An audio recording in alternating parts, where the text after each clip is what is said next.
เพื่อนไถที่เป็น2ชั้นหรือ3ชั้นขึ้นไปแล้วสัญญาณ Wi-Fi บ่เสถียรแต่บ่อยากแล่นสายเพิ่มหรือเจ้าฝาเฮือนต่างๆให้มันยุ่งยากมารู้จักอุปกรณ์เดโคนั่นกันเลยอยากจะบอกว่าดีไซน์ของเครื่องนี้บ่คือเครื่องกระจายสัญญาณเลยดีไซน์เรียบๆสบายตาคือเครื่องแต่งบ้านเลยตัวเครื่องมีพอร์ต LAN และพอร์ต WAN เรียงกันอย่างสะดวกบางรุ่นก็ห้องหับพอร์ต PoE นำการใช้งานก็เพียงแต่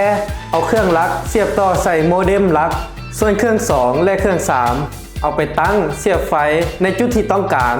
สำนี้มันก็จะเฮ็ดเวียกเป็นเครือข่ายเดียวกันง่ายสุดๆความสะดวกที่เดโคเฮ็ดได้คือบ่ว่าเฮาจะไปสั้นใดห้องใดมันก็จะเชื่อม Wi-Fi จุดนั้นโดยที่เฮาบ่ต้องสลับเองสามารถเบิ่งผ่านแอปว่าไฟเชื่อม Wi-Fi อยู่หรือเป็นอุปกรณ์อย่างมีโหมดสำหรับผู้ปกครองสามารถจำกัดความไวของสัญญาณได้หรือบล็อกเว็บไซต์เกมที่บ่อยากให้เด็กเข้าถึงและยังมีฟังก์ชันอื่นๆอีก Deco มีรุ่นที่รองรับ Wi-Fi 5 Wi-Fi 6 และ Wi-Fi 7 มาตรฐาน Wi-Fi ล่าสุด Smart Connect เชื่อมต่อแบบอัตโนมัติเชื่อมต่อได้หลายอุปกรณ์บ้านใดที่สนใจอยากเปลี่ยน Wi-Fi ธรรมดาให้เป็นระบบอัจฉริยะที่พี่ดิ้งลาวช่วยได้